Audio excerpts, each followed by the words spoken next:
is Christina Barton. You're watching Black Teen News.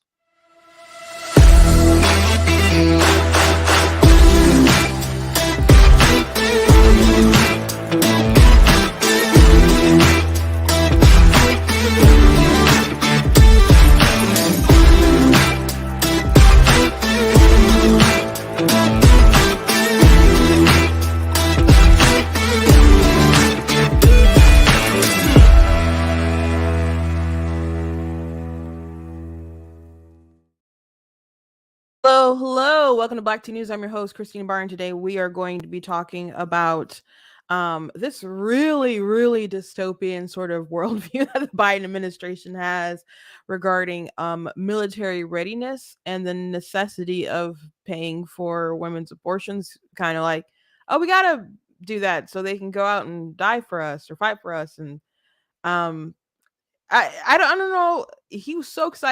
Kirby was so excited to answer the question. And I just can't understand how you could say that and hear what he's saying and not think, oh, that's kind of monstrous what you're saying, or the implications of that, which it's similar to, I guess, these employers who want to pay for women to make sure that they get back on the job quickly. And also some commentary about our assistant health secretary on why children need puberty blockers. He had an interview on I think it was Nightline, talking about it. Even though in the past Levin said that he was glad that he wouldn't change anything because he was glad to have his children. If he had made different decisions, he wouldn't have his kids. So there's so many things that we could be taking away from children by sterilizing them, and complicating their lives in instances where they might or most likely will grow out of these things. So we're living in the upside down. I've said that many times. And I also had another thought about the Snow White woke situation. There's this really funny interview from Piers Morgan that I want to show you guys a clip of that's been circulating around the internet.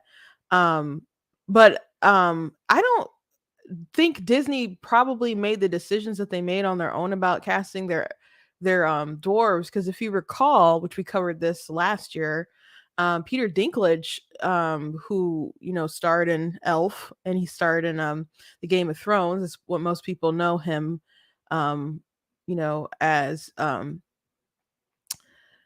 He didn't want there to be dwarves, or he thought it was backwoods to do a Snow White and the Seven Dwarfs kind of film. So maybe Disney's response to this is a response to him. So I guess my commentary is largely just because someone is a particular demographic doesn't mean that you need to listen to them, because they could just be wrong or just oversensitive, or sometimes you just gotta look at the merit of what they're actually saying, instead of just assuming that they're the end all be all authority on the issue because they qualify as that particular class that you want to appeal to. So or it's about. So we'll talk about all those things today. Apologize for having to delay a bit, but thank you guys for joining me.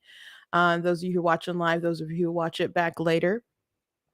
Before we jump at everything, I want to encourage you guys to go to the website, check out different content on the website. Make sure you guys are signing up for emails, that you guys are checking out different articles as well on the website. I just posted one the other day about how Democrats are upset that Republicans are taking advantage of their bad policies that are turning off Muslim voters and minority voters and all sorts of different people. So you guys can check out different articles on the site. Make sure that you guys are checking out different merchandise also available for sale on the website. Lots of cool stuff, like people really like the goat t-shirts, which the hoodies are really comfortable. I have both the shirt and that hoodie there. Got the Denounce White Supremacy, Defeat Joe Biden shirt with the list of his racism on the back, which I saw the TikTok last night of this interviewer who was going around. He had like 3 quotes. They were all Joe Biden, which he didn't reveal until the end. But he rated like the quote. He wanted people to rate the quotes on a scale from 1 to 10 on how racist they were, and most of everything that he said was people rated like a 7 and 8, a 10. Some people went beyond 10. And all of them were Joe Biden. And they're like, "Oh, Trump said that." And he's like, "Nope, Trump didn't say that. It was Biden." So he said the "you ain't black" comment. People thought that was like a 20 on like a scale of 1 to 10. They're like, "That's super racist." They said, what else did they say? His a racial jungle comment when in regards to like integration in schools. In the comment about Obama being the first like articulate, clean African American or something like that. So I think all those examples are actually on the shirt. I think. But I have the shirt. I have it in a long sleeve version, which the long sleeve is pretty comfortable too. So that's available on the website. But it was a funny video. And one of the two of the people that he interviewed and asked the questions, they were from Canada. I think they're from Canada. And he asked, like, do they talk about, things that they say are racist that Trump did in Canada? And they're like, "Oh yeah, all the time." And like, "What about Biden?" And they're like, "Nope, not the case."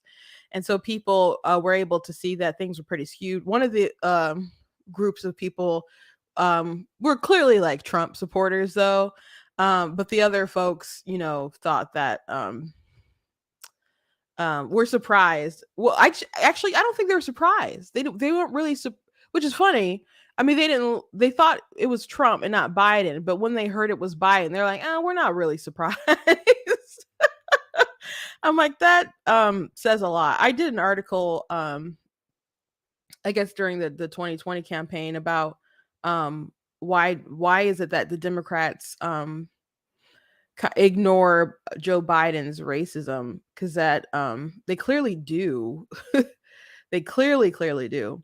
But you guys can check out that stuff on the website, as I said. And if you like what I do here, please consider leaving a donation at the website, black2news.com/donate, cost of stream, run my website, all that stuff. So if you can support in that kind of way, God bless you. Very, very much appreciate it. You guys can give super chats if you're watching on YouTube. If you're watching on Facebook, you can do stars, but the easiest way to support, I don't know how easy it is when you're watching to just do the super chat. It depends on how you have it set up. But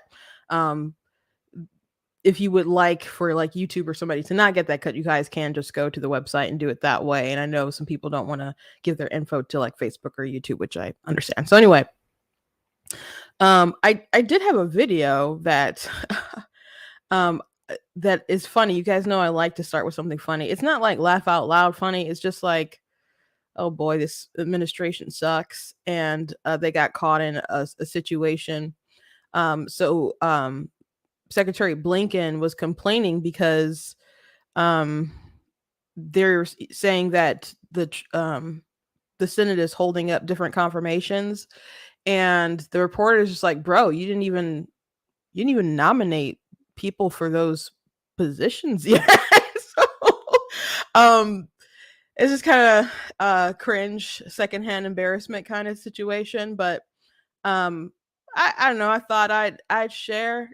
I thought I'd share. Well, I'm just curious because when the secretary said by the end of the summer you won't have confirmed ambassadors in Egypt, Israel, Jordan, or Lebanon, but I don't think, unless I'm wrong, and please correct me if I'm wrong, that there has been anyone even nominated to replace Tom Niles. The point he was making is that we had no. I mean, you can't complain. If we had a nominee today, that nominee would still face the same blanket hold after that nominee went through the Senate, the regular process, still same the blanket hold. Has the White House nominated anyone? We have not yet nominated, but if you look at the number of let me finish. If you look at the situation as it exists currently, all the nominees that start today are still backlogged based on what's happening in the floor. There is a huge backlog. Okay, yeah. I'm not debating that point. I'm just wondering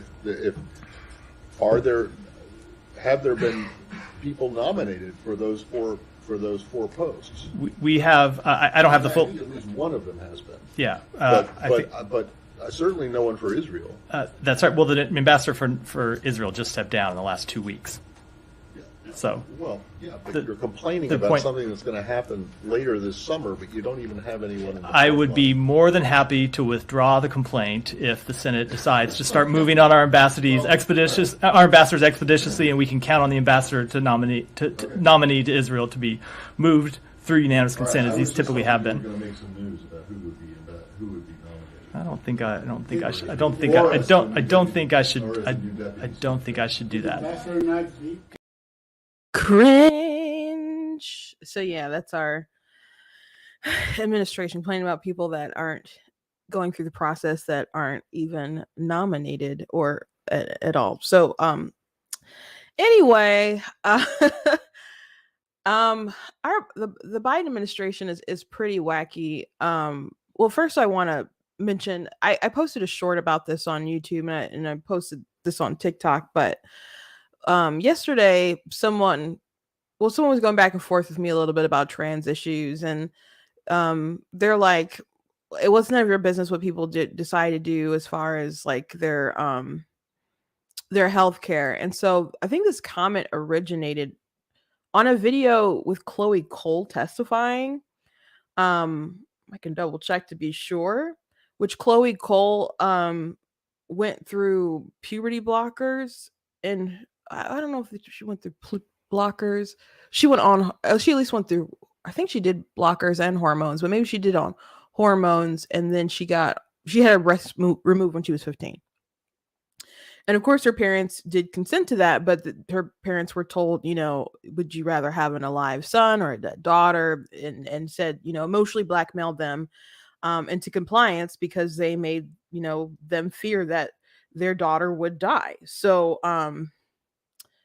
she testifies a lot about transgender issues. And I had said in a video that maybe it's a different video now that I think about it. Yeah, okay. It was a different video that they commented on. So the video that they commented on at the end of okay. Someone had mentioned that trans people have different brains. And I said, well, if it's the brain, why that we can like visibly see that it's different, like they have the wrong brain and the wrong body, which doesn't really make much sense. But then why don't we analyze the brains before we do puberty blockers or before we do hormones or surgery or anything like that? Why don't we look at the brains first? Make sure we don't get anything wrong. And so they're like, do you know how much brain scans cost? And I'm like, I think like Chloe Cole, for example, would have rather had a brain scan than just, like have her breast chopped off. if that was actually like a way that you could really distinguish whether someone was trans or not, if that was the actual way. So I thought that was a weird kind of cop out, and because how much does it cost to become a slave to Big Pharma for the rest of your life? You're talking about doing irreversible damage to your body. In the long run, doesn't it make sense to if you could tell just to go by the brain scan? So I had mentioned at the end of the video that some people are diagnosed and or given like hormones within like a 30-minute phone conversation. This person didn't believe me. And there's one detransitioner, Kat Catizin, who's a singer. And that's actually like the big revelation when she like realized she started to really make a terrible mistake when she started trying to hit notes that should have been easy for her that she wasn't able to quite get.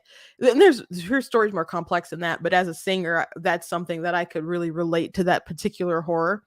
But she got prescribed hormones after a 30-minute phone conversation with Planned Parenthood. And she's actually in a documentary, I think called The Detransition Diaries. You can find it on YouTube, or at least a trailer for it. I haven't watched the whole documentary. I've just seen little snippets or whatever. And I guess I will do that later. But there's another young woman in there who got prescribed stuff after an hour conversation. And people who think that there aren't folks being fast-tracked through this, why wouldn't they be fast-tracked through this when people think that it's evil to not affirm, that it's not just evil, it's dangerous for someone's health if you don't affirm. And if there's no other sort of way, and people are so into this ideology anyway, and it's a big money maker, how can you not think that it's not possible that people are being misserved by particular care? And we've covered different whistleblower stories on the show as well. So and then he tried to say, well, that's people get different, care or whatever. They can fast track stuff if they're wealthy. I'm like, I don't know if this person is wealthy or not. I'm like, what whether someone has an income level, or it's bad for people to be able to be fast tracked, but now you're moving the goalposts because you said it didn't happen before, and now you're saying that it's for a certain elite group that get the stuff really fast. Like, they didn't go to like a special, I don't know, doctor in Monaco or something. They went to they just called Planned Parenthood, so then they said, well, it's just none of your business what people decide to do. And I thought that was a wackadoodle kind of statement. And I can't stand. I think that's so annoying when people say something is none of your business. Not because some things aren't my business. I told them there are things that aren't your business, but I just know that a lot of times when people say that, they don't mean that. They really, really don't mean that. Like, I could go on a huge rant about abortion, how people don't literally mean that because they expect society to participate, whether it's financially and other stuff, which we'll get into later as far as the Biden administration. But first of all, if something's not your business, then you probably shouldn't put it on the internet. And I don't mean like you accidentally, like, carelessly put something somewhere, like someone can look up some information somewhere deep inside the recesses of like your social media, or look up, some kind of address because of you registered somewhere and you're in some kind of database or something. I don't mean things like that. I mean like you volunteering information about your life in your vlog, on your TikToks and other stuff like that. So if you're sharing things that you feel aren't other people's business, then that's called personal information, and it should remain personal and not for public consumption on social media. So a lot of times when people tell you that something is none of your business, what they mean is they don't want you to judge them. They don't want your judgment. They want you to listen. They want you to affirm them. They want you to go, yes, queen, slay, all that stuff. But they don't appreciate you going, no, I don't really think that's a good thing. I don't really think that you should do that. You know, they don't want you to do things like that. But if it's like you're gonna pat me on the back and clap and applaud, yeah, it's totally our shared business, and they invited you to join in on the information because they want you to be a fan, and they don't want you to be a critic. So a lot of times when people say it's none of your business, they don't mean that. They just don't want you to judge them. But in the case of this transgender ideology stuff, they don't mean that at all, because you can go ahead and make a decision as an individual. And listen, like, as an adult, I have free speech. I can voice my opinion on whether or not I approve of something, especially if you made it like public information on social media and stuff. I could definitely give my 2 cents about something, and I obviously will, right? I can say I don't like that. I don't agree with that. I don't think you should be doing that. And you can and just because I criticize or vocalize my opinions doesn't mean that I'm out there advocating for some kind of legislation or something like that. But some people just like really don't even want you to criticize them at all about anything, which again is funny when you share things on the internet. But when it comes to the transgender stuff, and if adult, like, if we're talking about kids who can't really consent, can't even really conceptualize all the possible effects of this, I think that's a different conversation. But if you're an adult, I can still voice and say, I don't think you'll really be happy that way, or whatever. I can voice my opinion. I can be wrong, I can be right, or whatever. I can still voice it, free speech, whatever. I can't realistically, especially presently at this time, stop you from doing anything really to your body that you want to do. You can do that. However, we know that's not where the train stops.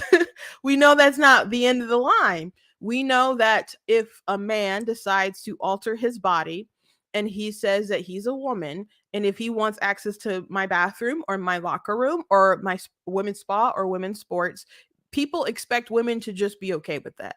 They expect him to just shut up. And if you're like, no, I don't feel safe, or I don't feel comfortable, or I don't think they should be here in these women's shelters or prisons or whatever, and they're like, well, do you think they'll be safe with the men?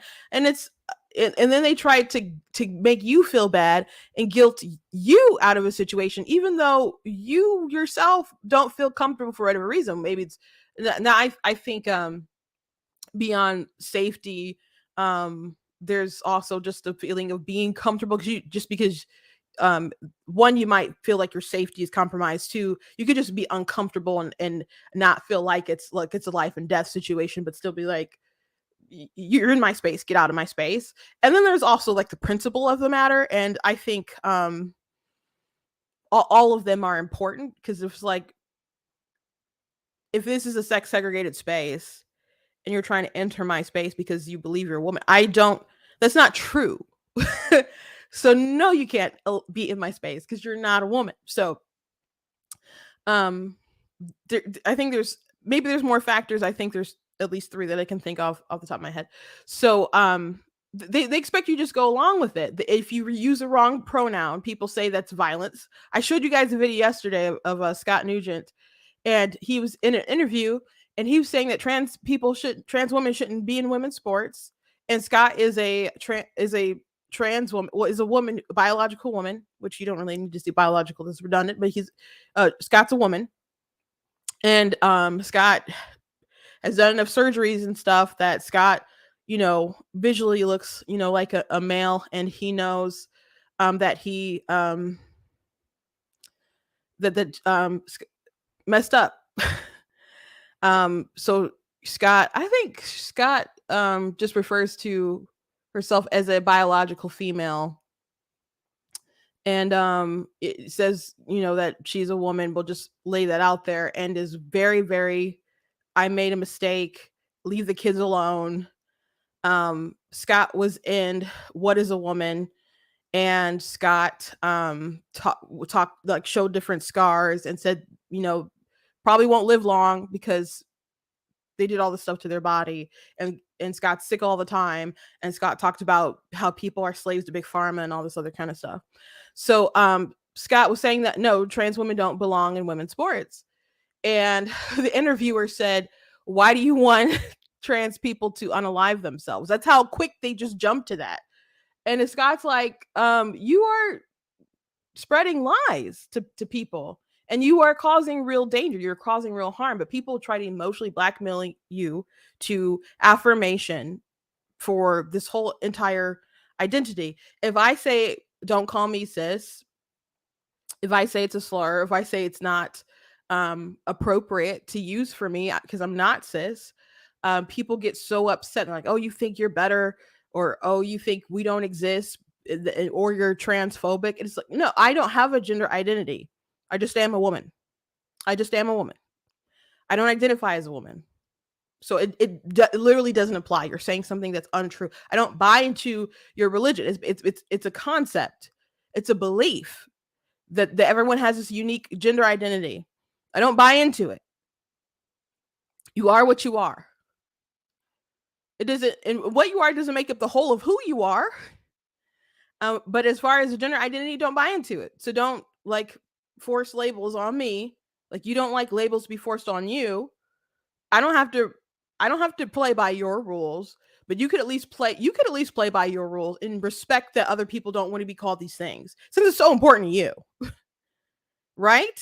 So you can stick to your morals and ideals and not force labels upon me. I'm under no obligation, though, to treat you any differently. So I wish that people were at least honest with people who want to transition, and you could sit them down before they make any decisions, say, look, whatever internal struggles that you're having, I'm not saying that, and I'm not saying that gender dysphoria doesn't exist or something. I think people, have those struggles genuinely. Though I do think there's social contagion to it, but I think people do genuinely have these different struggles, and whatever's going on right now internally within your body is your particular struggle. If you decide to get hormones and you decide to get surgery and all those sorts of different things, you're taking these internal struggles and you're flipping them inside out. And maybe it will, do what it's supposed to, like kind of trick your brain, to a degree, and you're happy with the way you look or whatever. But people on the outside, they have no obligation to affirm this identity that you're creating. They have no obligation to do that. So if you want your internal struggle to remain your personal struggle, perhaps it'll be best to not transition or to go through any surgery or whatever. You can't really transition to something else. And just remain as you are. But if you go on this journey, know that you don't have the right to join a women's sports team. No, you don't have the right to go into a spa. No, you don't have the right to go into the locker room. Maybe things, you'll get into pretty sticky situations when you want to go into the bathroom. You have to be prepared for that, because just because you have the freedom to do this doesn't mean that everyone else around you has to be enslaved to your ideals. You have the freedom to change yourself. You don't have the liberty, the power to enforce everyone to comply, to agree, to make you feel better. So that's something that you really need to think about. But instead, we live in a society where we have to reform everything for this really, really, really teeny tiny population. And it's such a priority within politics, within the Biden administration. And it's in TV shows, it's in schools, it's in our kids' books, it's in it's just everywhere. Obama did a post the other day. He to like shout out to like librarians and stuff. Like, we know that they're getting rid of books. Let me find it really quick. If you didn't see it. And people were roasting him for good reason, I think. Because a lot of people want to talk about the fact that people are banning this stuff and not liking this stuff, but it's like, bro, like, do you know what these moms are fighting against? So, Obama said today, some of the books that shaped my life and the lives of so many others are being challenged by people who disagree with certain ideas or perspectives, and librarians are on the front lines fighting every day to make the widest possible range of viewpoints, opinions, and ideas available to everyone. So, and by the way, this is the same Obama who thought like we needed to get like more strict with social media and censorship. So this man here is not someone who is super pro free speech. That's not Obama's MO. So it's always interesting, these people who want to come out in support of this stuff. Like Chelsea Clinton shared an article that had this, I think it was This Book is Gay in it, and was like, stop banning the books or something. And people are like, have you read this book? Have you seen this book? Do you know what's in this book and why it's appropriate? And why are you, if that's the case, why are you in support of something like this? So people are looking at this comment from Obama and they're just like, this book is gay, shaped your life. Actually, that was my retweet. That's what I said. But people are saying similar things. And some people have like shared like screenshots of some of these different books that they want out of the kids' schools, and I will not show you because I can't blur things live for you, and they're really grotesque. But genderqueer, This Book is Gay. They have Tim Ballard said that he was on Timcast. I was about halfway through his interview with Timcast, but he said if I had showed kids. Well, he said that he could have arrested people back in the day for showing the sort of things to kids that are in some of these books that these moms want out of like libraries and stuff. So these people are for censorship of stuff online that they feel is misinformation that wasn't even misinformation, other stuff like that. Mr. Obama, who spying on journalists and all kinds of other stuff. He's not some kind of pro free speech person, but for some reason they feel the need to stick up to this particular perversion that we are exposing to our kids. And so people saying that this stuff is just none of your business, as if it's just an individual person that just affects one individual or just a small group of individuals. It's a huge ideology that is trying to permeate its way through our entire fabric society for whatever reason. And that's why we're here talking about it again. So that leads me to talking about the the DOD is they want to supply money for abortions and for transgender surgeries and all sorts of different things. But firstly, there was a article, or I guess it's a Substack, if you want to call it a blog or something, but that revealed that there was a memo from the DoD that goes into detail about the topic of care for service members who identify as transgender. And the document, which is not classified but has a long remained unavailable to Americans, is being published here for the first time in public consumption. Let me share my screen so you guys can see where I'm reading from. But it's pretty wild here what folks are able to kind of get away with. The 34 memo details the enormous perks granted to service members who identify as transgender. At the beginning of his tenure, President Biden ended President Trump's ban on people who identify as transgender serving in the military. Since then, the Biden administration has granted more and more benefits to this cohort, leading to dudes like this being celebrated by the Defense Department. And I recently they were highlighting this particular individual. Anyway, here's some of the highlights found within the document. 1, taxpayer-funded care for transgender service members includes speech/voice therapy, cross-sex hormones, laser hair removal, voice feminization surgery, facial contouring, body contouring, breast/chest surgery, which is upper surgery, the double mastectomies, genital mutilation surgery, the lower surgery, psychological counseling. Service members who identify as transgender may receive a waiver for grooming and uniform standards. Service members who identify as transgender may receive an indefinite waiver for physical fitness standards. This waiver often becomes a de facto permanent situation, and the transgender identifying service member just has to renew the exemption request every 6 months.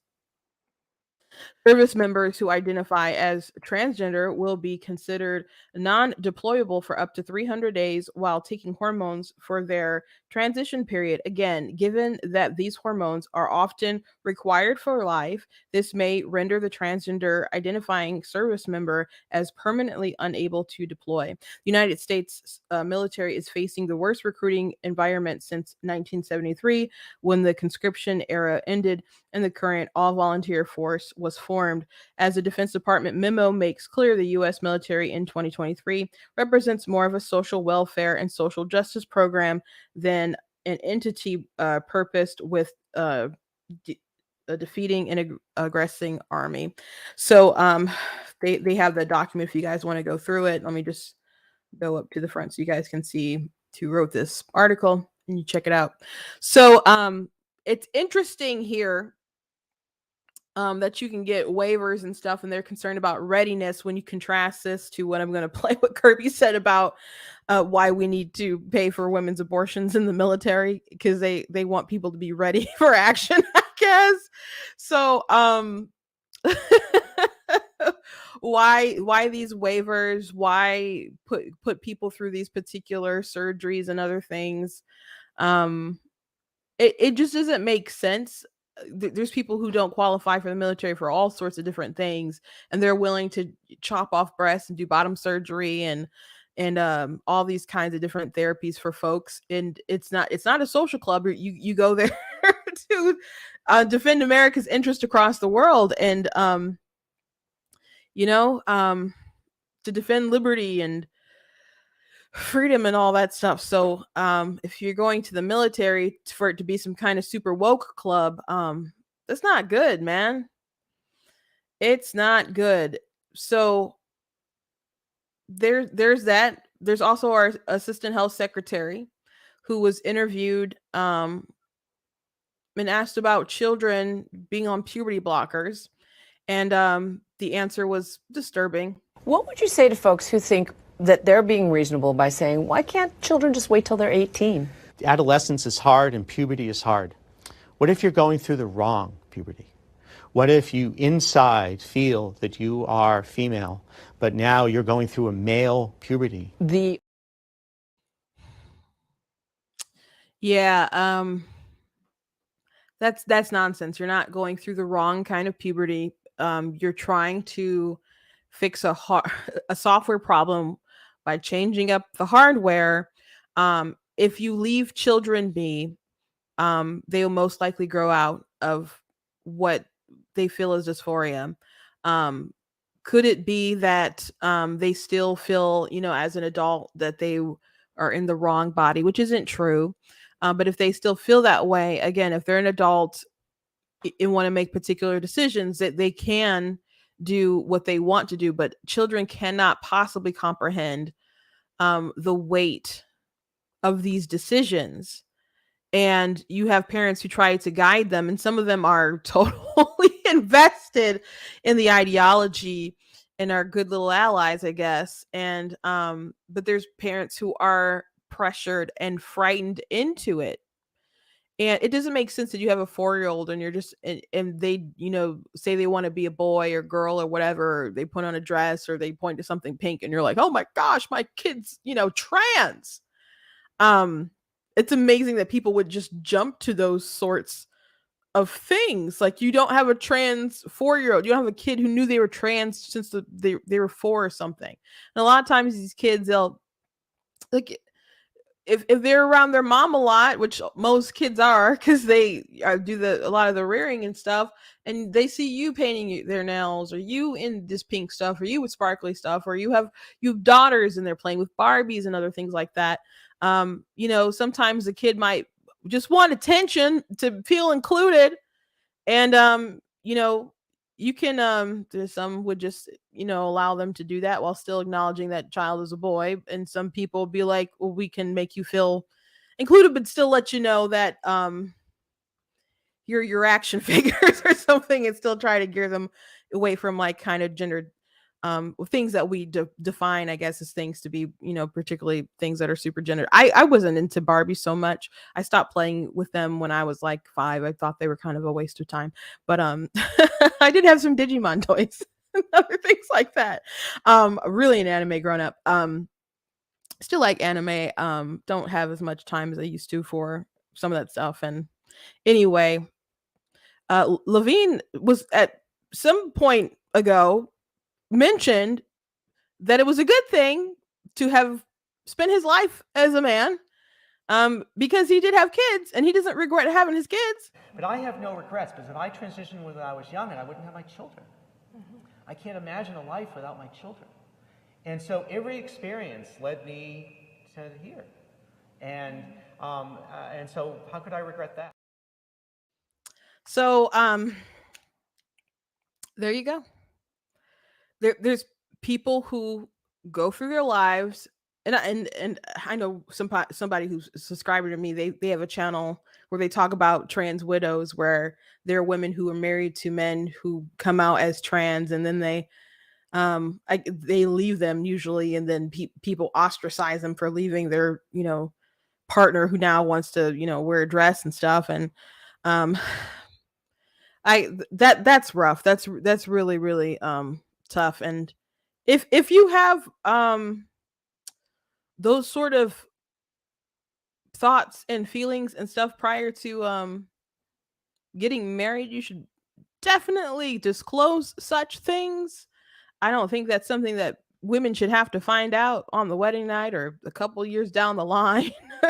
um, be honest with how you feel, and let the pieces fall where they may, dude. And I don't know how his story ended up breaking down or whatever, but the point is that he's glad that he has his kids, and didn't transition as a child, because what we're doing to a generation, well, not a whole generation, but a lot of these people are hurting themselves, sterilizing themselves, whether that they're at risk of the drugs doing that, or them actually physically altering their body in such a way. So it's amazing to me that this is the route that we're going down. Tim Pool commented, he had retweeted a video of a mom who had her son, who believes is a girl, and it was like, oh, I knew they were trans since they were like 4 or something like that, and they were on like blockers and other stuff like that. I think the report was they were upset because the state was trying to ban the blockers, and they had to go elsewhere or to different states to get the injections. And so a lot of people were like, man, this is child abuse. And Tim Pool was like, are we supposed to be upset that they're sterilizing themselves? And I don't know entirely the purpose of that tone. I don't know if it's how much he feels that, how much is that being said for shock value, like a true thing but said in a shocking way, hopefully, like as a reverse psychology sort of thing. But that's an immoral thing to happen. I believe that's like abuse, and I don't think it's because parents are doing it out of malice. I think that they believe that they're doing the best thing for their children, but it is they can't possibly consent to know the all the repercussions of what could happen. Even if you tell them, they can't possibly grasp that. But I also think it's pretty evident that we can't just expect that people are going to sterilize themselves and kind of make themselves die out.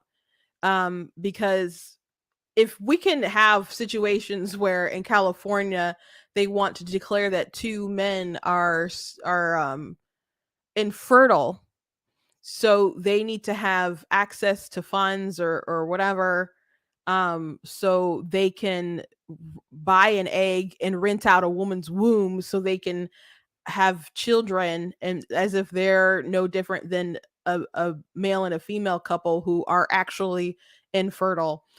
2 men aren't infertile, they just can't reproduce. So if that's the route that folks are going nowadays, don't expect that they're just gonna sterilize themselves and that will be that. They'll find a way, I guess, that they'll do surrogacy, or they'll adopt, or find, they'll pay for something. So don't think that our society is just gonna, we'll just don't think the conservatives are just gonna wait them out, especially if our institutions and our culture and our films and all the stuff still is in our government is like really, really left. They'll end up trying to infect your kids and stuff anyway. I'm culturally, I think people are, it seems like there's pushback. I feel like there's pushback. I feel like I'm not the only one. I feel like people are getting the courage to speak up and say this, no, we're going down a crazy road. So I feel like there's a shift, but the waited out thing, if that's what people are trying to do long run, I don't think that makes sense. Hopefully, he's just kind of playing with people's emotions. But yeah, that's what our DOD is up to, our Biden administration is up to as far as the transgender stuff, which is just really, really radical, of course, obviously. Also, on a side note, before I move on to my next topic, still talking about the Biden dystopian future. Reason reported there was a poll of 44% of millennials want to make misgendering a crime.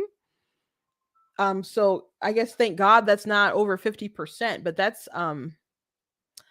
pretty nutty. 44%. So when people say, "Hey, it's, why do you talk about this? Why do you care, etc." It's because we're building up these insane activists that just believe they're kind of powerful and have the right to silence your speech about these particular issues. So if we don't say something and speak up and say, "No, we have to stand up for truth," they're going to find a way to legally muzzle you. Because that's an uncomfortable number. Let me tell you guys. Newsweek, I think, originally reported it in a poll given to 1,500 eligible voters in the U.S. in early July by Redfield and Wilton Strategies. People were asked whether referring to someone by the wrong gender pronoun, he/him, she/her, should be a criminal offense. A shocking percentage of younger survey respondents said that it should. Younger millennials, who are most likely to support criminal penalties for misgendering, with 44% of 25 to 34-year-old respondents in favor, and just 31% saying misgendering should not be a crime. But support for criminalization misgendering was also strong among older millennials and Gen Z, though the younger group was less gung-ho about it. Some 38% of 35 to 44-year-old respondents said it should be a crime, while 35% disagreed. Some 33% of 18 to 24-year-old respondents said it should be a crime, while 48% disagreed. Among survey respondents overall, 19% said misgendering should be criminalized. Nearly two-thirds, 65%, said it should not be criminalized, while 12% neither agreed nor disagreed, and 4% said they didn't know. Oh, again, I guess I'm glad that's not a majority, but that is really, really concerning for our society, I guess.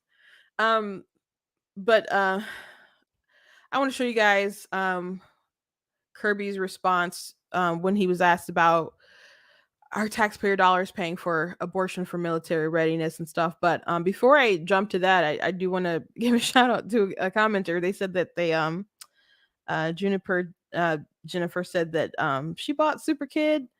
So thank you very much. 10-year-old loved it, couldn't put it down, finished in 4 hours. Thank you so much. So I appreciate people supporting me outside of like the black tea stuff. As you guys know, that I do write books. I do have over 30 that are public, 30 that are written. 17 of my books are published. 15 of them are non-fiction. Sorry, 15 of them are fiction, and 2 of them are non-fiction. And one of my non-fiction books is, of course, God is Blatantly Against Abortion, which is available on Amazon and Barnes and Noble. All my other books are just available on Amazon right now, though. And so my other nonfiction book is a faith book called Slay Your Fear: How to Overcome a Spirit of Fear. And the rest are a plethora of different things. I just, whatever I want to write, I basically will write. But Super Kid 2 are children's chapter books. So the age range is usually kids between like 8 to 12 pick it up.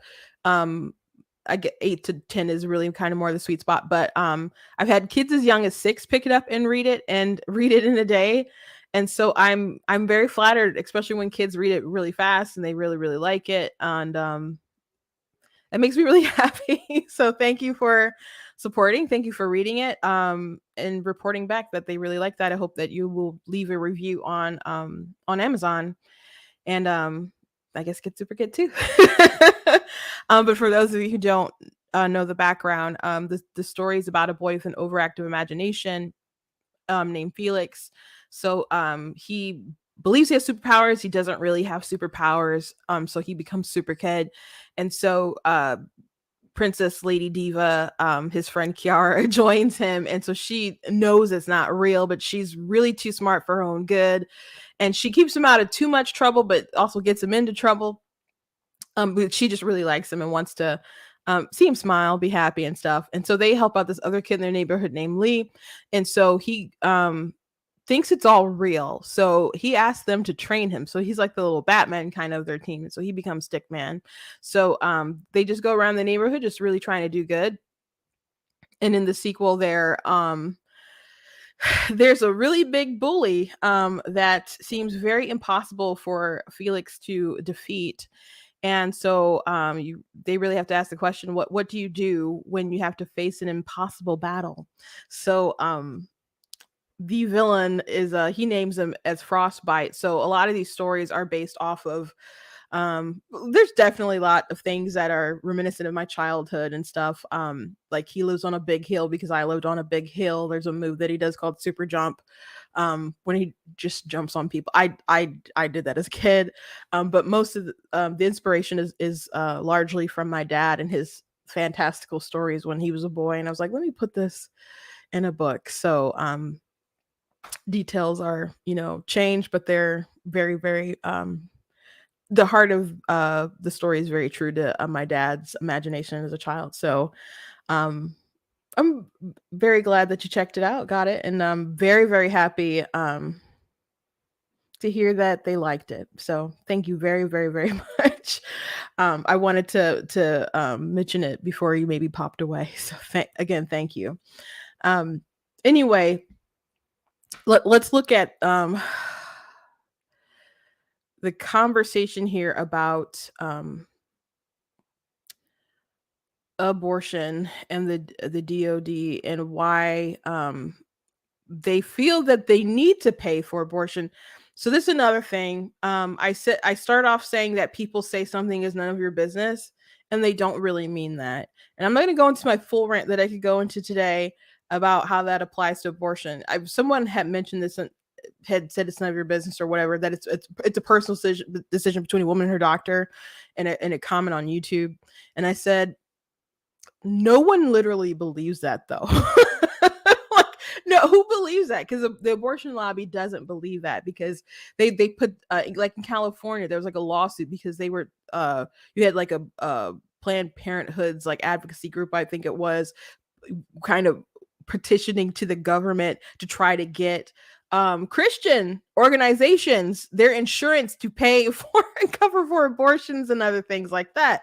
So they have no intention of it being a private thing between a woman and her doctor. They want your taxpayer dollars involved. They want your business, insurance or whatever to cover it for employees. They don't want it to be they want it to be personally be that woman's decision, sure, but they don't want it to be just her involved. They want everyone to affirm and even like nowadays it seems like applaud. It's getting really kind of grotesque. But definitely they want our taxpayer dollars involved in this stuff. So as a matter of fact, that's why I made this shirt, My Money, My Business. It's on my website. Particularly for this topic. Now you guys can, get that with the trans thing too, but just anything that's like involving your taxpayer dollars, don't let people just shut you out like it's not your business. When if you're a taxpayer dollar and you want the dollars, it's like you're asking for your opinion, right? So that's why I made this shirt. So usually, or in the past, well, I guess it's not usual anymore, I guess, but in the past, people would say we want abortion to be legal. It's always a tragedy, but sometimes it's a necessary evil, and we want it safe and legal and rare. Which that phrase didn't make a lot of sense, but people were like, sure, safe, legal, and rare, and that's what like Hillary Clinton used to say in the past, and a host of all other Democrats. Now they're like, it's just a woman's choice. The unborn has no right. Even like an hour before their due date, as Hillary Clinton was asked, and she's like, no, they still don't have any rights. I think that's one of the many reasons why she lost in 2016. So that they used to have that motto in the past, and they used to say, well, it's such a emotional thing, it's such a controversial thing. At the very least, let's not have taxpayer dollars have to pay for this kind of stuff. Let's at least do that, right? People don't feel like that anymore. Bernie Sanders was campaigning to get rid of the Hyde Amendment, and when I first started like really debating with people about abortion, they'd be like, "Well, there's people don't pay for abortions," and now they don't. I don't even think people really bring that up anymore because people do believe that our taxpayers' dollars should pay for this stuff. And Joe Biden, when he was on the campaign trail, at first he was like, "No, I support the Hyde Amendment," and then he got like, I don't know, roasted on Twitter by the left. And the next thing, and then his people went out to defend him, and like, he just feels strongly about it. He's Catholic and he believes, the Hyde Amendment. So our funds won't pay for it.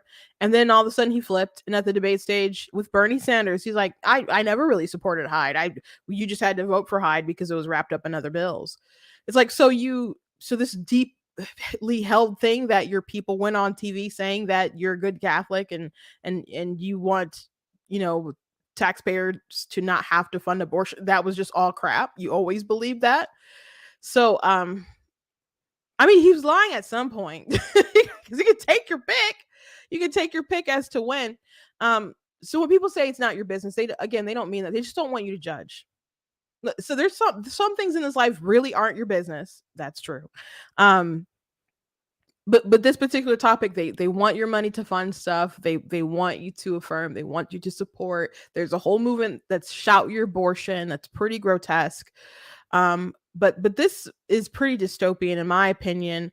And if you don't believe that abortion is taking a life, maybe you're just like, when you hear this. But with the context in mind that a woman goes to have an abortion to end the life of her child, I think this practically like a 3-minute little speech from Kirby here is pretty as I said, dystopian. That this is the sort of America that we're living in. So here we go. Policy on abortion critical to military readiness? I'm really glad you asked that question. No, I really am. 1 in 5 members of the U.S. military are women, 20%. We're an all-volunteer force. Nobody's forcing you to sign up and go. People volunteer to go. You raise your right hand and you say, I'm gonna do this for a few years or even for my life. And it might cost me my life to do it. And when you sign up and you make that contract, you have every right to expect that the organization, in this case the military, is going to take care of you, and they're going to take care of your families, and they're going to make sure that you can serve with dignity and respect, no matter who you are, or who you love, or how you worship or don't.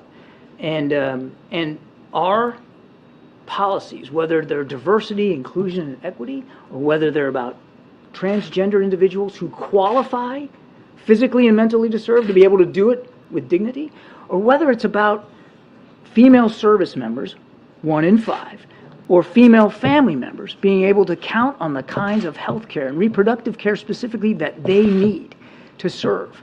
That is a foundational, sacred obligation of military leaders across the river. I've seen it myself, and it matters because it says we're invested in you because you are being willing to invest in us. You're investing your life, your family's livelihood with us. We owe you that back in return. I had a chance a couple of weeks ago to meet with some military spouses here at the White House. Some were active duty members, some were spouses, all were women. And 201, they told me, that abortion laws in this country that are now being passed are absolutely having an effect on their willingness to continue serving in uniform or to encourage or discourage, in this case, their spouses from continuing service. So if you don't think there's going to be a retention and a morale issue, think again, because it's already having that effect.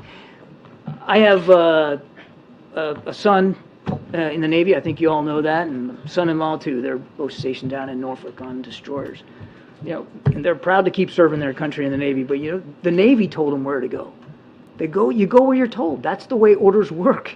You go where you're assigned. You don't get to choose. And so what happens if you get assigned to a state like Alabama, which has a pretty restrictive abortion law in place, and you're concerned about your reproductive care? What do? Do you say no and get out? Well, some people may decide to do that. And what does that mean? That means we lose talent, important talent. And we're, again, an all-volunteer force. Recruiting is tough enough as it is with a very strong economy out there. We want to keep the people that we get, and we want to make sure that they can continue to serve. So it can have an extremely significant impact on our recruiting and our retention. Not to mention, it's just the right darn thing to do for people that raise their hand and agree to serve in the military. Oh boy. So to me, this comes off as we should supply abortions to women in the military so they will always be at the ready to do what we want them to do, what we need them to do. And it's not that different than employers, though the military definitely has you in a owns your body in a way that if you work at McDonald's, they don't quite have that same pull as like the US government. But there are all these companies that were saying, hey, if you want to go get an abortion, we will, you pay for it, we'll reimburse you, get back to work, keep grinding out that dollar for us. And the military here is doing something similar. I if anything, I think this is a good argument for women to not be in military then. And I don't think that's well, that's obviously not their intention of bringing this up. If starting a family, having a child is something that's going to really put a damper on them being able to serve and the morale and other things like that, you definitely should not have rely on women in the military then, because what if they don't want to abort their child? What if they don't want that to happen? Are you going to kind of, I don't know, pressure them to do such things? If they don't want to, if you're talking about morale and readiness, and a woman who chooses to not have an abortion, what happens then? What kind of message are you sending?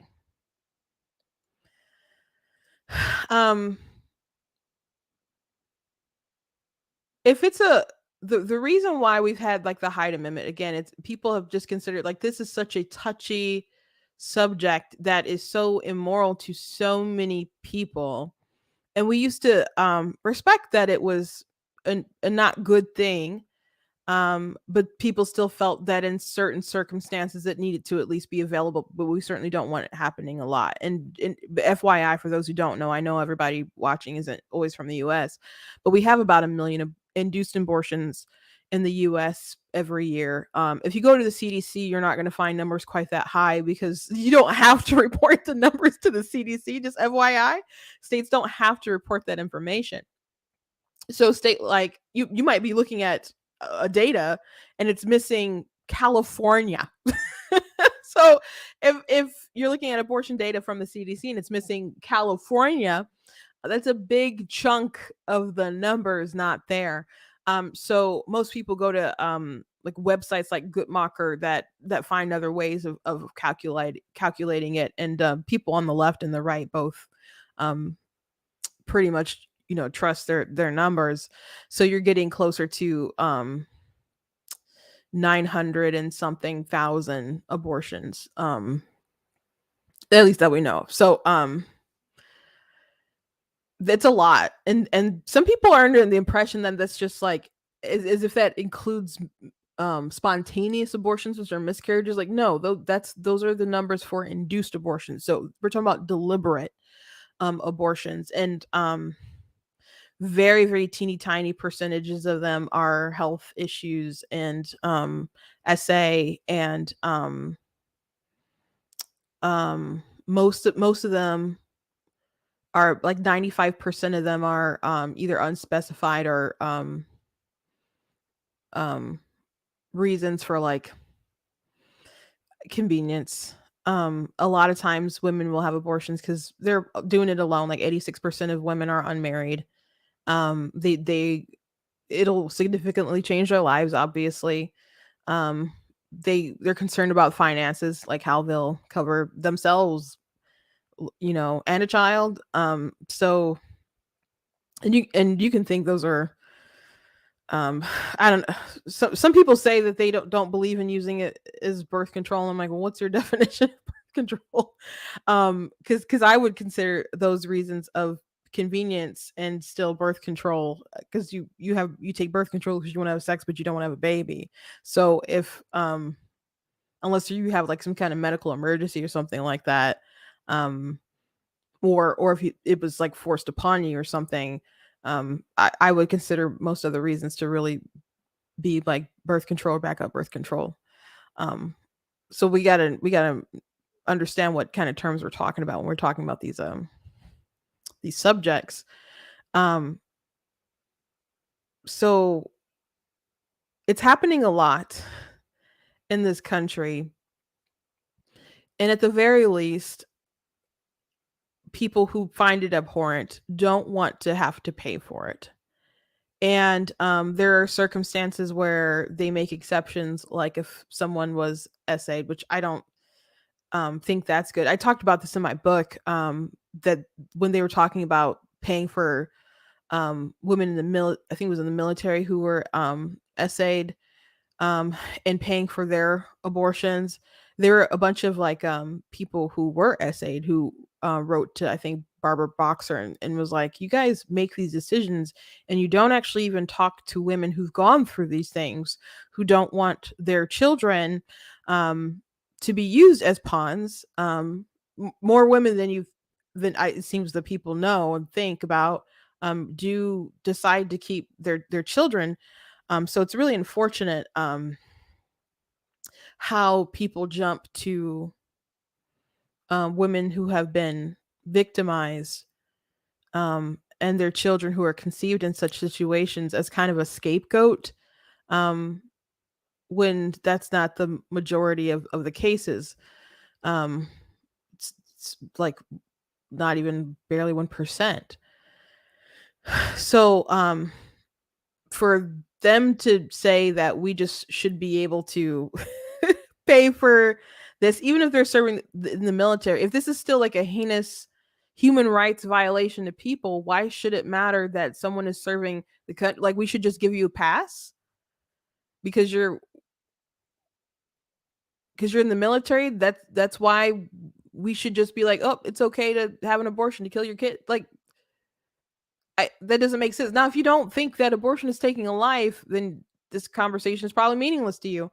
But it doesn't change for someone who doesn't want to pay for their neighbor to have one. Why would they be okay all of a sudden with someone in the military having theirs paid for? It doesn't make any sense. It doesn't make any sense. So to have a government that, it's like you have like one job. They have more than one job, but like, you had one job. Um they're supposed to ensure our liberties.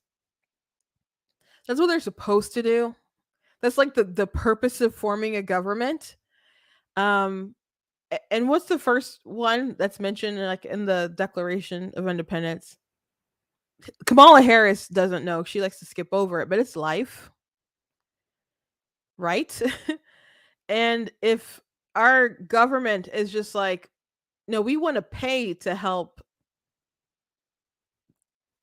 kill the most innocent. And some of you probably out there super cynical who hate the military complex are like, they do that all the time. Um, but we're talking about someone's baby and them saying, no, we need you ready for action in case we need to ship you somewhere else. So yes, we will take it into our own hands to make sure that we can pay it so you can be a ready killing machine. I don't like that. I don't like that at all. I think it's a sign of a not good society.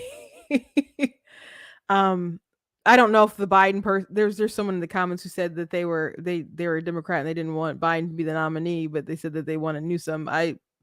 he's the only thing he got on Biden is that he's young, I think, but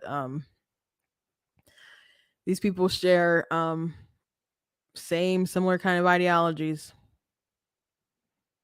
So I'm not surprised by their commentary. Again, it's no different than these people out there who want you to abort your child and go back to work immediately. But it's interesting because second wave feminists fought to not get fired from their jobs because they believed that they were still capable of being mothers and people who could have careers. Yes, obviously it's not a walk in the park when you have a baby, when you're pregnant, and when you actually have the child, and you want time to bond with them, etc. So yeah, we do make accommodations for women because men and women are different. Um, and we don't they have equal rights, but we don't quite treat men and women different. We don't quite treat them the same because they are different. So we give different accommodations for different situations. But to think that a woman should be fired because she's going to be less capable, less productive, or whatever, we didn't like that, so we fought against that. But immediately, was it Betty Friedan who fought over her being fired? I wish I had that yeah, Betty Friedan. You know how Joe Rogan has Jamie. You're like, Jamie, look this up. Pull that up. So Betty Friedan, she fought, against being retaliated against for being pregnant. And now women are out there just acknowledging that they can achieve their dreams if they are a mother. Like, it's too complicated. Like, you have to put one aside to achieve their dreams, which I don't think is true. It doesn't have to be true. Definitely people make different sacrifices for their families and have different priorities. And I think it's really noble when women decide to put their children first. But if you still want to go out there and have a career, I think it's possible to do that. You just have to find a way to, between you and your partner, hopefully you have a partner when you had a child, to negotiate how you're going to handle your family and your relationship and your careers. And you got to work that out together. But Lila Rose has a great video about live action about how men basically push the abortion movement forward. And she talked about how essentially our culture is proving the employers who would want to fire pregnant women correct, because if children are such a burden and such an inconvenience, like, why wouldn't they want to get rid of you? And I don't think that's a message that people want to take away from anything, but I think that's kind of what we're showing, at least to me anyway. At least to me. Anyway, last thing I want to mention, I know I'm started late and I'm over, but bear with me. Um Snow White and the Seven Dwarfs. We talked about it a little bit the other day. Um but there's such funny commentary around it. And I wanted to show you guys this Pierce Morgan video where he had someone who was a dwarf arguing with someone who's a woke activist who was applauding Disney for their change. Now, if you haven't seen now this photo that's circulating, I don't think that's actually that's not actually the actress or stand-in. But this is a real picture. Now, Disney actually tried to say that this wasn't real, and or at least the Daily Beast reported that, I think, and then they had to come back and they're like, this obviously looks fake, and it is fake, and then they had to actually like go back on that article because it was actually true and real. So people have noted, now people have been talking for a minute because they casted a woman who is not white as Snow White, and her skin's supposed to be white as snow, so that doesn't make a lot of sense there, is what it is. Maybe they'll have some kind of different reasoning, or whatever, for the name and whatnot. Um, but the dwarves are what's really tripping me up, man. Um, so I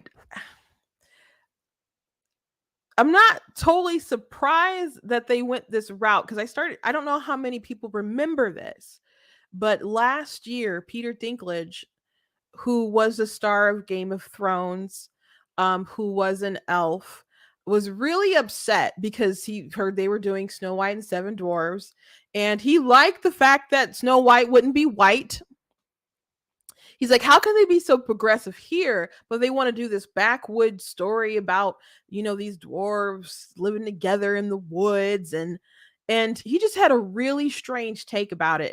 And I do have a video up about this again, like we reported about this about a year ago, which I thought Peter Dinklage's commentary was very strange, because a lot of people got associated with him because of Game of Thrones. That's not the first thing I saw him in.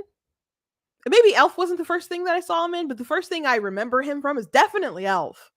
And if you're not aware of the movie Elf, it's a really big Christmas movie, so I'd be a little surprised if you weren't aware of Elf. But Will Ferrell plays an elf, but he's not really an elf.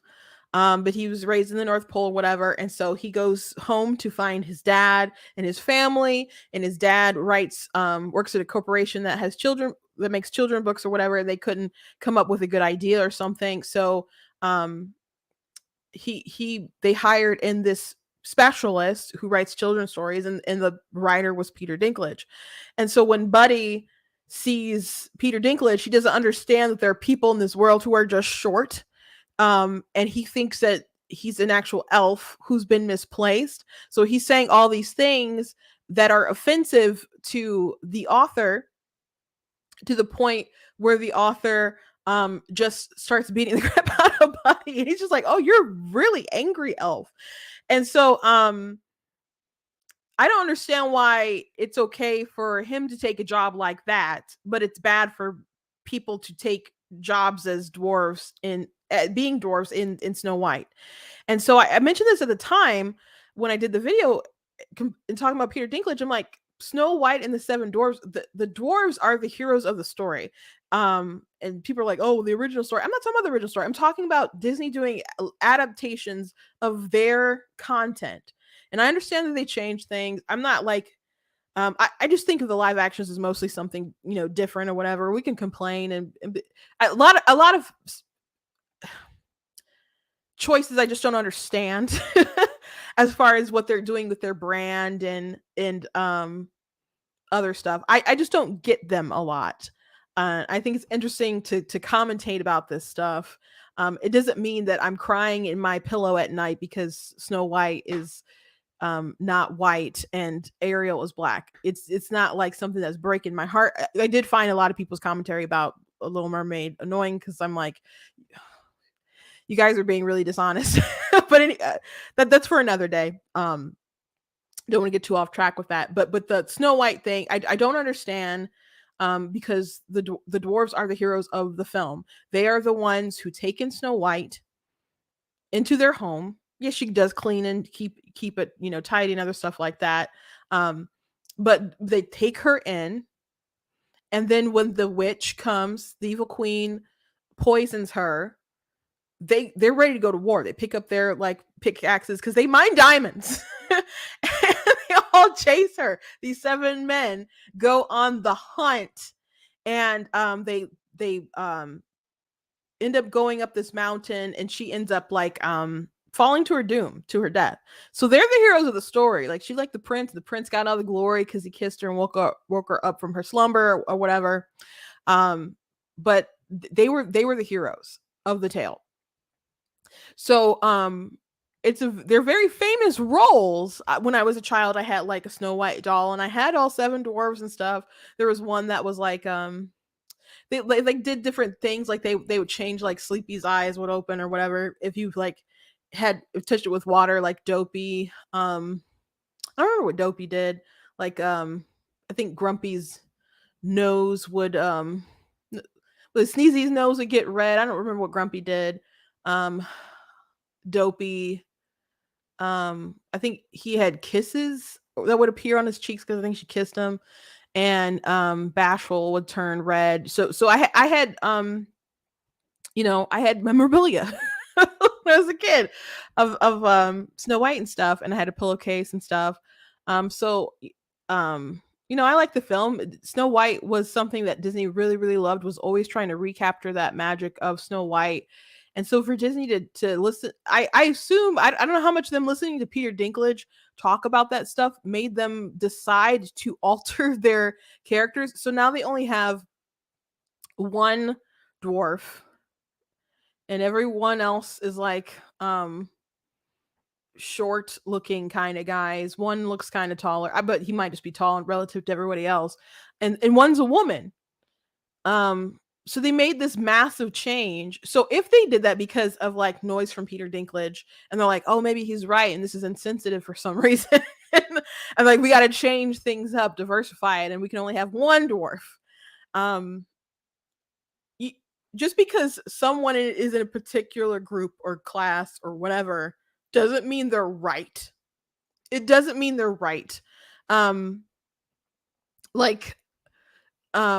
There was a video I saw today, and someone was selling hair bonnets, and people were I guess white people would ask her all the time, like, is it okay to wear these bonnets? Is it okay to wear these bonnets? I don't want to be culturally insensitive. And they probably feel that way because there are a lot of videos of people complaining about white people with braids and other stuff like that. Or there was a video I replied to about people being mad about white women buying particular hair oil or something like that. And I'm like, it's sad that it's a bonnet. It's a silk bonnet for your hair when you sleep. And so thankfully this person who's making these products and was like, it's for everyone. Bonnets are for everyone. You can buy a bonnet if you're a white person. But there would be some people out there probably like, nah, that's a black people thing, and you're like cultural appropriate. They, crazy stuff like that. So just because someone is a particular race or gender or whatever, it doesn't mean that they're right about a situation that they are the end all be all. So just because Peter Dinklage said that particular thing shouldn't have made Disney feel like, oh, they had to change it. And I'm not saying that was like the determining factor of why they decided to alter course and change stuff. I don't know if they decided that before or if they decided it after, but I think it is suspicious. And if I had to wager, I would think that probably was playing into their minds as if they were starting to put this movie together. I would think, because he's a pretty big actor, and it was trending a lot. People were talking about it as he called them out. But I do want to show you guys this video of Piers Morgan having this debate about Snow White on his program, because this was just like peak perfection to me. I want to stop Dylan getting a role in a Hollywood film. I am not going to get into it. Hold on.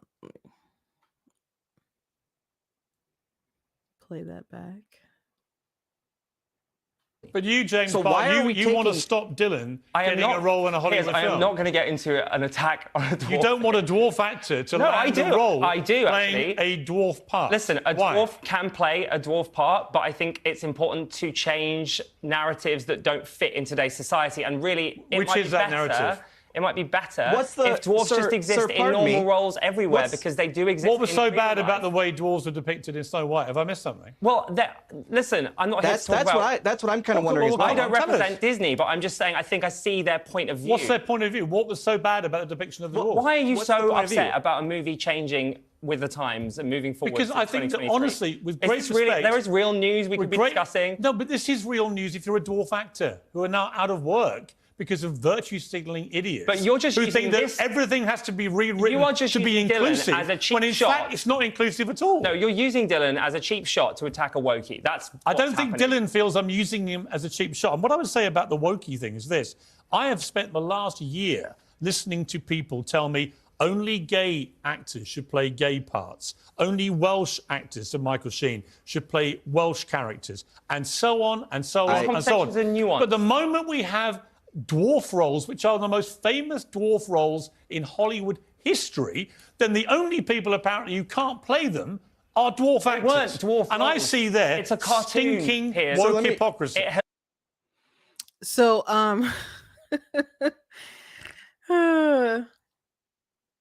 just peak perfection, peak culture right there. And a lot of people will like, there are other things we could talk about. Yeah, sure, but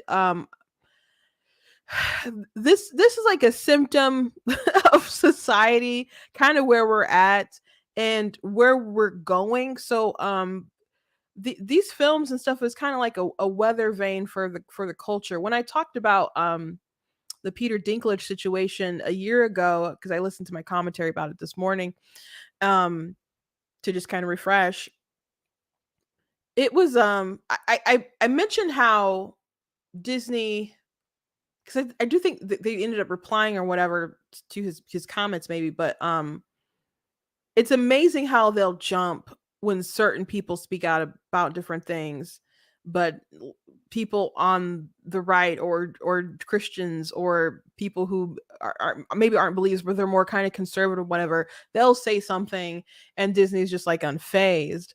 So it's amazing who these people value as far as their feedback and their feelings and whose dollar they'll respect. And if they even respect the power of the dollar anymore at all, it seems like they're willing to take an L and willing to take a loss in money, if they get the right message across. So I think it's telling who they want to appeal to and what they want to put out and stuff. In the grand scheme of things, is it like a big deal that Snow White isn't actually a white woman? No, not really. But I also think it's important why they want to do the changes. Like that someone was like following me and I had different posts on YouTube about it and they just couldn't understand why I kept talking about the Little Mermaid and other stuff like that. And then I did one particular post about how the people who say race doesn't, the races of these characters don't matter, don't believe that race doesn't matter. They believe race matters all the time. They if you say I don't see race, or race isn't important, or we should live in a colorblind society, they think that's actually racist, that you have to be an anti-racist. And they believe that, you know, white people are always racist. They believe in CRT, which CRT is like, yeah, white people are racist, they have no incentive to change the structure. And even if they do things that appear to be not racist, they're actually doing it for their own self-interest and not because they really want to change things, or they're really not racist. So there's all these like complex sort of issues and feelings. They believe in unconscious bias. So even you might be doing things and you're unaware that you're actually racist and doing things because you're racist or whatever. It's just kind of underneath things you can't quite control, I guess, to some kind of degree. So I don't know how you quite train yourself out of those things, but they believe that skin color always matters. So I think the reasoning as to why these people make these changes matter. Now I don't know how talented of an actress she is, because I don't know if I've this is the same actress who's in Shazam, so maybe that's the only thing I've seen her in. She was in what's the movie with the sharks and the jets, and it's like a Romeo Juliet kind of thing, West Side Story. And they said she could really sing, and that's one of the reasons why they cast her, because she's such a great singer. There's a lot of great singers out there though. And so I don't buy, you know, people just like, oh, it was because they were the best for the job. Maybe they're the best for what you want them to do in this particular situation, but a lot of times there's other factors at play. And people don't like white people. That's what it really seems like in a lot of these cases. It's not only about being inclusive, it's also about being anti-white. And I just can't pretend like I didn't live in a society in 2020 when people were propping up white fragility, and Coca-Cola had the tutorials on how to be less white. And you know, that's not the only company that does that. And people were apologizing for their whiteness and their privilege and saying that they were racist. And if you didn't admit that you were white and racist, that you were super racist. I just can't forget that I lived in that society when the African American History Museum, this Smithsonian, the big 4-layer level one, and like DC put out a document about how whiteness in America is bad, and how the Washington Post did a video on whiteness in America and why it's bad. And I just can't forget that all that stuff exists, and and those people who believe those things are still out there. So it's just I think I think inclusion is a good thing. I think diversity is a good thing. I do. Like I was mindful when I made Super Kid, and it's diverse. People look at it and they're like, "Oh, those characters are pretty diverse." And you see multicultural kinds of things in there, and and things about like Felix, his mom is Mexican, his dad is white, and things are celebrated in within his mom's culture, and you see the different backgrounds and stuff. So it's I think diversity is good. I do. But I think this attitude of less white is good is bad. And I talked about, like, for example, and then I'll draw a close. When people were talking about Namor in Wakanda Forever, I'm like, that's not my Namor. That's not what he looks like. The story is not the same. I had a poster of Namor on my wall. It was a Michael Turner one, and I'm like, I'm not feeling it. I'm not feeling this at all. And he just wasn't the character, and I like the character. I'm not some random who didn't know who Namor is. I know who Namor is. And so people were coming at me, and they're like, as a brown person, you should be happy. And I'm like, we're not the same kind of brown. Like, what does that mean? What does that mean? I'm like, I'm supposed to be happy because he's not white. Like, that's the moral of the story. Just be, because he's not black. So I should just be happy that he's not a white person. That's what you want me to do. Just be happy he's not white. Because that sounds uber racist. And I'm not cool with living in that world. I don't think that's progress. So again, I think grand scheme of things, this stuff doesn't matter. These people are striking, and there's a lot of people who obviously care because they're in the thick of it. And there's people who are like, who cares if they ever come back? They've been producing garbage for a long time now. But I do think it matters why they wanted to make the change. And it makes people question, like, why are you doing it? And people are hypersensitive because they're aware of how woke and racist these people are or have been. Like, we didn't just forget that. So that's why it's always like a topic of conversation. So the movie doesn't look great. Like, on top of changing these iconic heroes of the actual story, it just doesn't look good. It just doesn't look good at all. Like, it looks not real. It looks really, really awful. You look at it. The costumes, someone said it looked like a hobo encampment from like Seattle, and I agree, it does. So anyway, thank you guys for being with me today. I hope you guys enjoyed the commentary. I hope you guys enjoyed the show. Please go to blackteens.com, check out different content on my website, articles, videos, etc. Check out the store, different merchandise that we have. And if you like what I do here, please consider leaving a donation at blacktnews.com. Cost of stream, cost of run my website, all that stuff. So if you can support, God bless you. If you've already done so, thank you. If you want to do it again, super thanks. So thank you for watching today, and thank you for again. I'm glad you guys got my book Super Kid. There's a lot of books again that I've written that appreciate you guys checking out. Follow me on Amazon and going to Ninja Dust Publishing and checking out my books and stuff there. If you search my name Christina, that's with a CHL bar on Amazon, you will find my books. Again, I have 17 that are published, 2 are nonfiction, and 15 are two are nonfiction, and the rest are fiction. And I write about all sorts of different things: inhuman queens, historical fiction, fantasy, vampires and werewolves and all kinds of stuff. But the super kid is pretty wholesome. So I'm really, really always pleased to hear kids who've enjoyed the book. So thank you.